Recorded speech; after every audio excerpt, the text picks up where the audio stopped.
करके देखने की जरूरत नहीं है। आप सिंपल बेसिक कॉन्सेप्ट पे अगर जोर दोगे तो तुम्हें बहुत सी तुम्हारी समस्याएं देखो कि छू हो जाएंगी।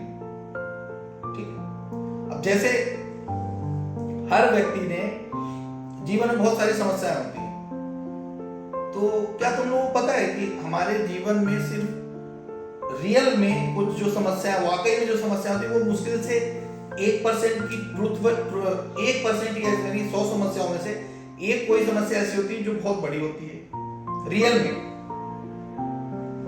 और 7-8 समस्याएं ऐसी होती हैं जो कि ठीक है विचार योग्य होती हैं, हर्डल्स होती हैं, तुम्हें और अगले कार्य के लिए बाधा बना सकती हैं, तो उनका भी निदान करना जरूरत है। 1-2 समस्या ऐसी होती है जो रियल में बहुत बड़ी समस्या हो जाती है, जिनका इंस्टेंट सोल्यूशन चाहिए होता है या उसमें तुरंत एक्शन लेने की जरूरत होती है। 7-8% ऐसी समस्या होती है जो कि सेकेंडरी हैं, ठीक है उनको अभी नहीं लेकिन कल किया जा सकता है या आगे पीछे करके एडजस्ट किया जा सकता है। उसके अलावा जो 90% समस्याएं हैं, यानी 90 समस्याएं जो हैं वो काल्पनिक हैं, वो तुम्हारे मनोदशा की है, यानी तुम्हारे विचारों से बनी है, तुम्हारे मन में उठ रहे सवालों से बनी है। विचार ऐसे उठ रहे हैं, मन में ऐसा सवाल आ रहा है फलाना धोखा तो नहीं दे देगा, यार वो भाग तो नहीं जाएगी, ऐसा तो नहीं हो जाएगा, वैसा तो नहीं हो जाएगा। ये 90% जो समस्या है वो ऐसी है। तो रियल में अगर समस्या है तो सिर्फ एक है, 100 में से एक समस्या रियल है, 8 से 7 समस्याएं या 1 से 2 समस्याएं रियल में हैं जो कि एग्जिस्ट करती है, जिसके लिए आपको सोचने की, विचारने की और उन समस्याओं का समाधान खोजने की जरूरत है। 7-8 समस्याएं तो ऐसी हैं जो कि उससे थोड़े से लो लेवल की हैं, ठीक है समस्याएं हैं, उन पे भी एक्शन लेना जरूरी है, थोड़ा आगे पीछे कर सकते हो। बाकी की जो 90 समस्याएं हैं वो कोई समस्या नहीं है, वो सिर्फ तुम बैठे बैठे जो चिंता कर रहे हो, यानी तुम्हारे मन में एक ऐसा सवाल उठ रहा है।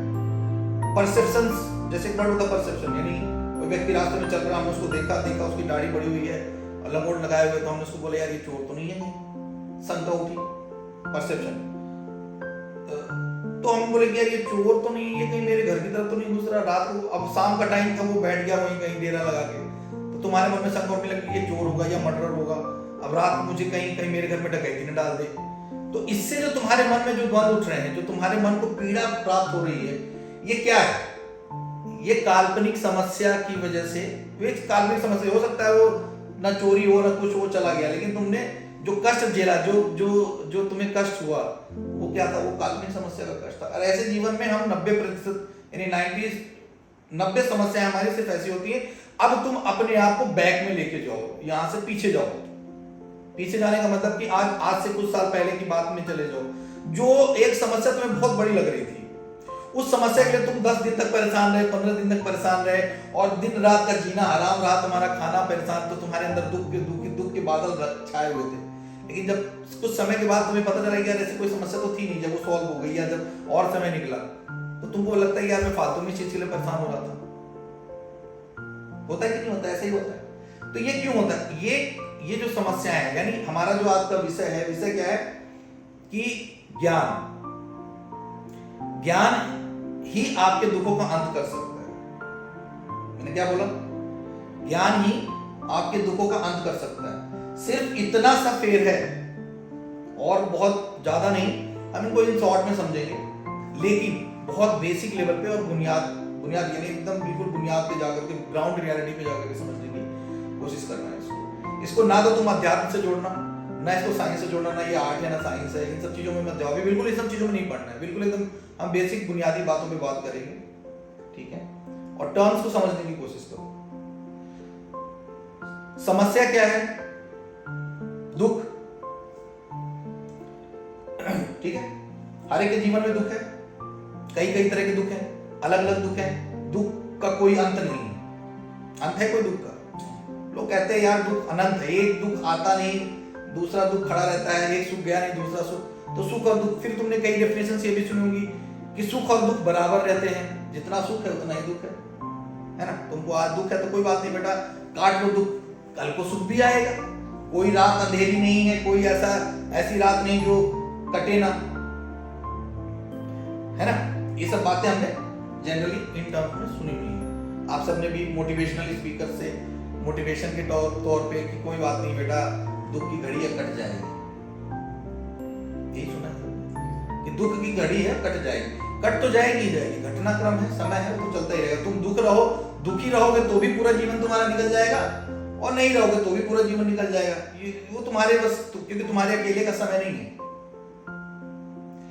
लेकिन हम जिस विषय में बात करने जा रहे हैं वो ये है कि ज्ञान, अगर आपको ज्ञान हो जाए तो आपके दुखों का अंत होना शुरू हो जाएगा। यानी जैसे जैसे आपके अंदर ज्ञान की ज्योति जलनी शुरू हो जाएगी, जैसे जैसे आप ज्ञान को अपने अंदर समाना शुरू कर लोगे, जैसे जैसे आपके अंदर ज्ञान की प्राप्ति होने लग जाएगी, वैसे वैसे आपके दुखों का अंत होने लग जाएगा।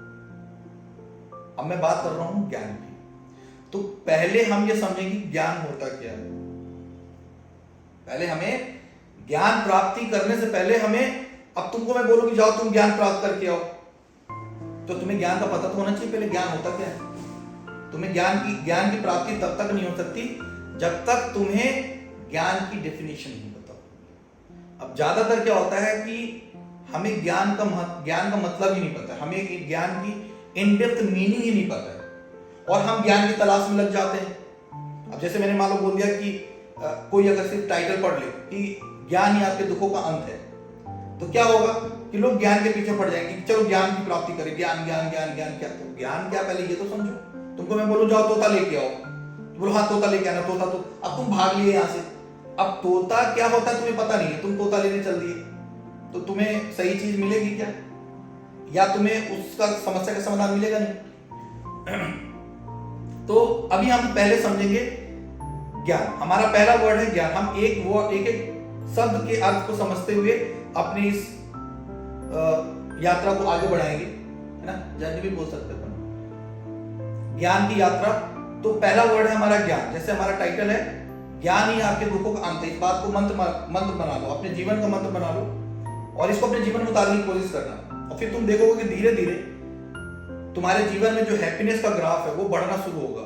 यानी 24 घंटे में तुम देखोगे कि तुम अब पहले 2 घंटे खुश रहते थे, तो अब 3 घंटे खुश रहने लग गए, फिर 4 घंटे खुश रहने लग जाओगे। इस तरीके से आप अपने डे का एक एनालिसिस रिपोर्ट तैयार करिएगा। जैसे कि आप अपना डेली के 24 आवर्स का एक ग्राफ बनाएंगे। 24 आवर ग्राफ में क्या करना है आपको, अपने लाइन राइट करना है, जितने मिनट दुखी रहे, जितने पल तक आप दुखी रहे, उदास रहे, उसको नोट करना है। तो फिर आपको बनाना है कि आज 24 घंटे में से मैं सिर्फ 8 घंटे खुश रहा और 16 घंटे दुखी रहा, तो उस दुख के पीछे का कारण क्या था वो आप नोट करोगे। फिर इस तरीके से समय के साथ गुजरते जाओगे, और इसको कंप्लीट होने के बाद फिर आप देखोगे कि आपका ग्राफ बढ़ रहा है या घट रहा है, राइट। तो ये साइड बाय साइड आप इसको कर सकते हो। अब हम जानने की कोशिश करेंगे कि ज्ञान क्या होता है।